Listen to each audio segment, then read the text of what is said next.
Major reports reveal that another New York Yankees trade target could soon be headed to the Bronx. What is going on, guys, and welcome to Yankees Digest. I'm your host, Gabby Gordon, and today we're going to get down into the nitty-gritty regarding the Tampa Bay Rays and Pete Fairbanks. But before we do, real quick, if you're among the 93% not currently subscribed to the channel, hit that subscribe button right now so that you never miss a beat, because we got a lot to cover. And we're going to get it started with the quote of today.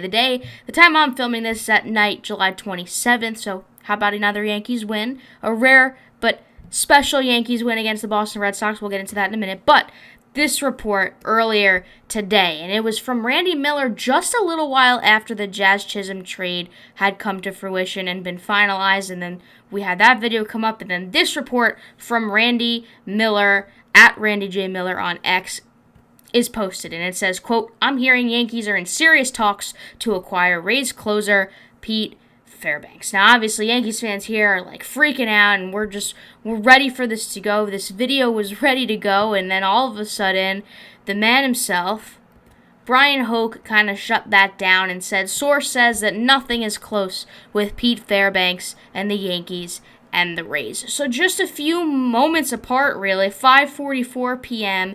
and then 6:16, so really not that long apart, that this statistic was just, this report was just completely shot down. So I don't know what Randy Miller was doing over there, but he got a lot of Yankees fans excited, because for me, Pete Fairbanks is really a great choice for this team, and I'll show you why right now. He's 30 years old, he's got experience within the league, but nonetheless, they need stability within their bullpen, and they need it now. And showing you what tonight's game looked like for the pitching staff will pretty much prove that to you if you don't already believe it. And Pete Fairbanks, to me, really is a guy that offers that type of stability. Now, he's having a bit of a down year thus far. His ERA has risen to 3.19, and it's one of the higher ERAs that he's had within his career, but that's still a pretty solid stat, pretty solid ERA. As a whole, it's fairly average, maybe a little bit worse than average if you're looking at the real nitty-gritty of the stats. But in 37 games, 36.2 innings pitched, right? He's only allowed 28 hits and 34 Ks, and his win-to-loss percentage is 400. So to me, this is a statistic and statistical list and line of really just consistency, and that's something that the bullpen has lacked for too long, way too long.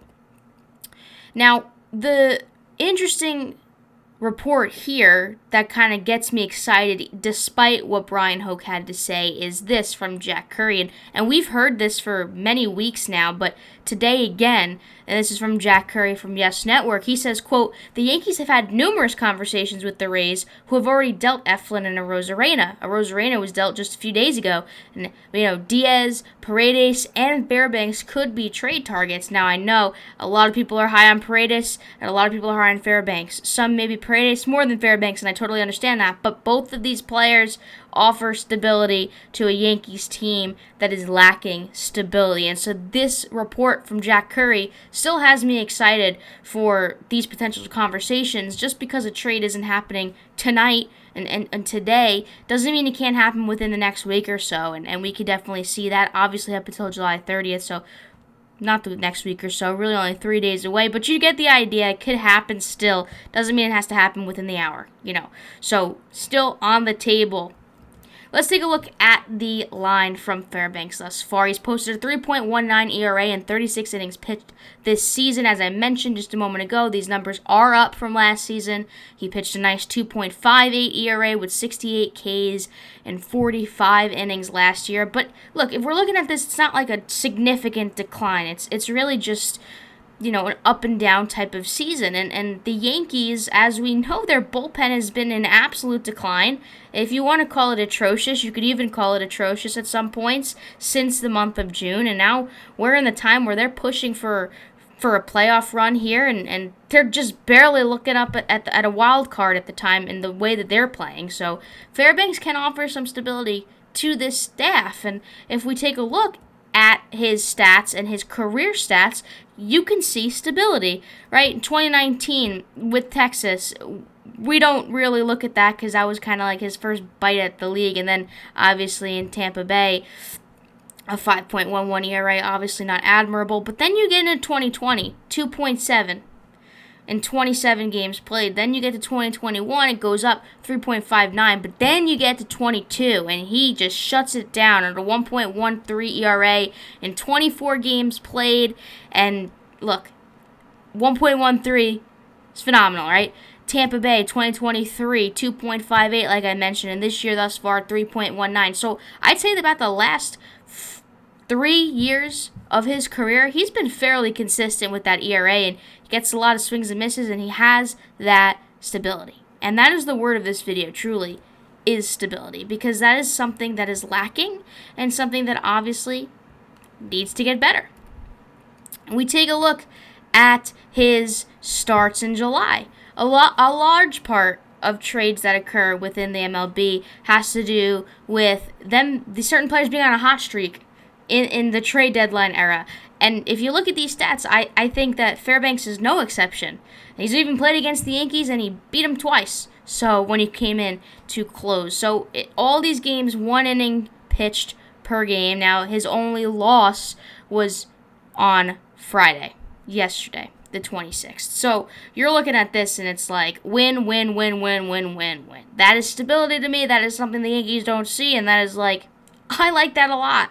Obviously, these aren't wins every single day, but for him and the opportunities that he is getting, his wins are coming from a large part his ability, and that goes without saying. But when you have a Yankees bullpen that looks the way that they do and is just so unreliable in so many aspects, you have just guys that you cannot rely on these guys, with the exception, in my opinion, of Luke Weaver, who is really the only guy that I can see on the mound reliable.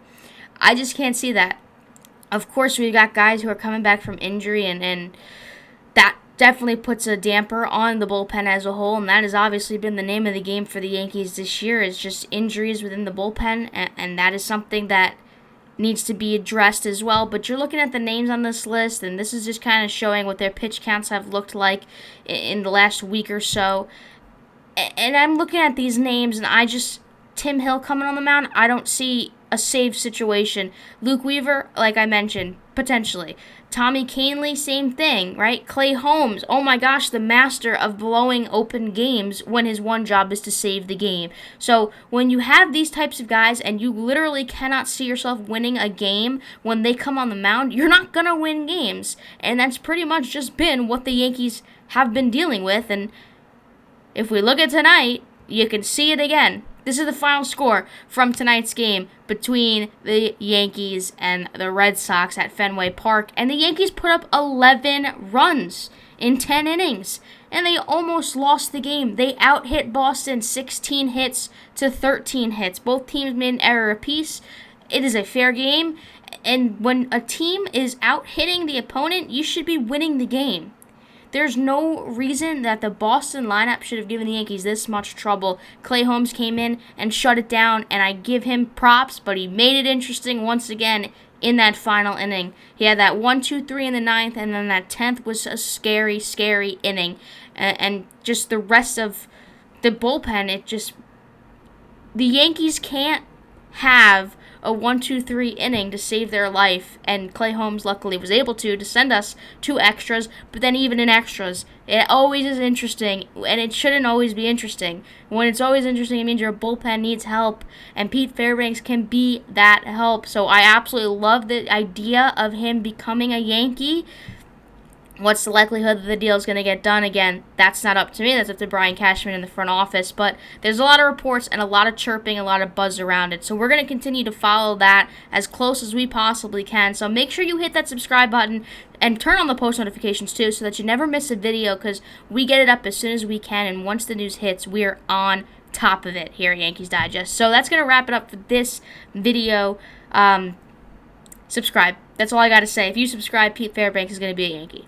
Just kidding, but maybe, right? My name has been Gabby Gordon. This has been Yankees Digest. Get it done, Cashman. Get it done. I'll catch you in the next one.